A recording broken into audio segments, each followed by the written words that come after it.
मदद नहीं हो रही है, बल्कि अगर कोई जाता भी है बड़ी मुश्किल से वहाँ पहुँच जाता है, चाहे हरियाणा हो, चाहे राजस्थान हो, चाहे यूपी हो, तो वहाँ उनको मुलाकात भी नहीं होती है उनकी, और उनके पास कोई ऐसे वसाइल नहीं है। तो ऐसे में ये कहना कि जम्मू कश्मीर में सब कुछ ठीक ठाक है, जम्मू कश्मीर को जिन हालात से इसको गुजरना पड़ता है, आप अखबार खोलिए, NIA का रेट, ED का रेट, SIA का रेट, SUI का रेट, इसके बगैर तो कोई डेवलपमेंट हमें नजर नहीं आती है। रोज छापे पड़ते हैं। तो इतना जुल्म जबर करने के बावजूद सुप्रीम कोर्ट को ये बावर कराने की कोशिश की गई कि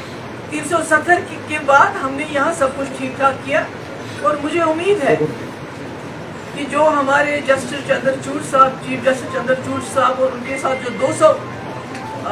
जज लाए गए, वो भी इसी मकसद से लाए गए यहाँ,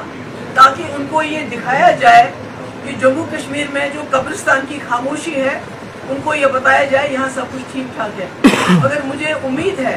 कि ये तमाम जज साहिबान बहुत ही दानिशमंद लोग होते हैं, ये लोगों की तकदीरों का फैसला करते हैं। उन्होंने देखा होगा कि पर्दे के पीछे क्या है, जम्मू कश्मीर में असली हालात क्या हैं, किस तरह जो पिछले 4 साल में जब से हमारा केस सुप्रीम कोर्ट में है, उसकी परवाह न करते हुए किस तरह कई कानून लाए गए जिससे हमारी ज़मीनें, हमारी नौकरियां, हमारे वसाइल की लूट मची हुई है। हालांकि कानून ये कहता है कि जब भी कोई केस कोर्ट में हो तब तक उसको जिससे उस दफा पे या उस केस पे असर पड़े, ऐसा कोई फैसला नहीं लेना चाहिए। मगर चूंकि बीजेपी ने कॉन्स्टिट्यूशन को, जुडिशरी को, हर एक चीज़ का जो है उसका मुखालफत करने का बेड़ा उठाया हुआ है, क्योंकि जब पार्लियामेंट में 2019 में कॉन्स्टिट्यूशन को बरतरफ करते, वो कॉन्स्टिट्यूशन जिसने जम्मू कश्मीर के लोगों को 370 अपने आइन के अंदर दिया हुआ है, उन्होंने सुप्रीम कोर्ट की भी उस वक्त धज्जियां उड़ा दी, क्योंकि सुप्रीम कोर्ट का अपना फैसला है, एक बार नहीं बल्कि कई बार उन्होंने फैसला किया है। संपत प्रकाश हो, प्रेमनाथ कोल हो, विजय लक्ष्मी झा हो, जहां पर सुप्रीम कोर्ट ने ये कहा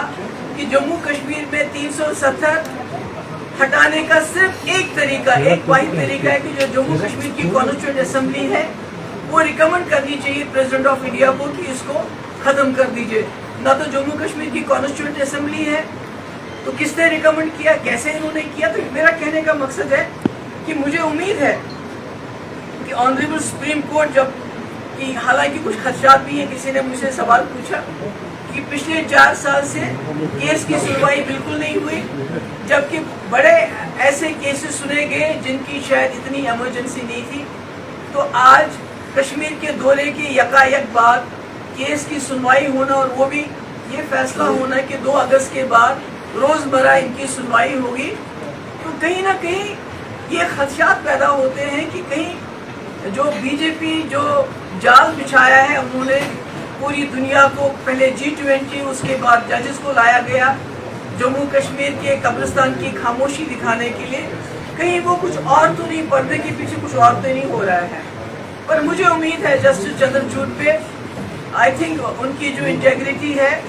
वो दैट इज अनक्वेश्चनेबल जो हम देख रहे हैं। मुझे उम्मीद है कि जो पास्ट में हुआ है, कई ऐसे फैसले दिए गए जिसमें कॉन्स्टिट्यूशन को बरतरफ करके, कानून को बरतरफ करके, सिर्फ आवाम के जज्बात, कलेक्टिव कॉन्शियस को सेटिस्फाई करने के लिए कुछ जजमेंट्स दी गई हैं, और उसके बाद वो लोग सुप्रीम पार्लियामेंट में पहुंच गए वो जजेस। तो मुझे उम्मीद है कि जस्टिस चंद्रचूड़ जो है वो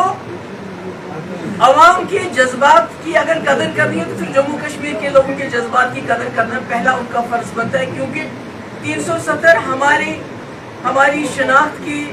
हमारी ज़मीनों की, हमारे रहन सहन की गारंटी था। मगर मैं सोचती हूँ कि मेरा ये मानना है कि जो भी जुडिशरी होती है उनको कॉन्स्टिट्यूशन और कानून की पासदारी करनी है। तो मुझे उम्मीद है जब वो कानून की पासदारी करेंगे, हिंदुस्तान के आईन की पासदारी करेंगे, तो फैसला ज़रूर कानून के हक में, इंडियन कॉन्स्टिट्यूशन के हक में देंगे, نہ کہ کلیکٹو کانشس. اور جو ہم نے پہلے دیکھا ہے, میں ان ججمنٹس کا نام بھی لینا چاہتی ہوں جہاں یہ کہا گیا چونکہ ثبوت نہیں تھے,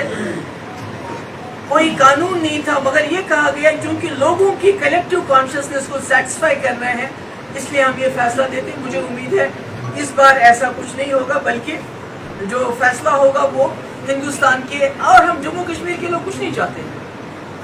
ہم چاہتے ہیں کہ ہندوستان کے آئین کے مطابق, جس آئین نے ہمیں 370 دیا تھا, ہمیں گارنٹی دی تھی ایک مسلم میجورٹی اسٹیٹ ہوتے ہوئے کہ آپ کی جو شناخت ہے, چاہے وہ ڈوگرا ہے, چاہے کشمیری ہے, چاہے لداخ کا بدھسٹ ہے, اس کی شناخت کو بچانے کے لیے ہم آپ کو کچھ سیف گارڈز دے رہے ہیں, کچھ گارنٹیز دے رہے ہیں. تو جس طرح بی جے پی نے ان گارنٹیز کو ہٹا دیا, کانسٹیٹیوشن کو سبورٹ کیا, مجھے امید ہے کہ جو اس وقت جو ہماری کانسٹیٹیوشن بینچ جو ہمارے کیس کو سننے جا رہا ہے وہ کانسٹیٹیوشن کے ساتھ انصاف کریں گے. تھینک یو سو مچ. شکریہ.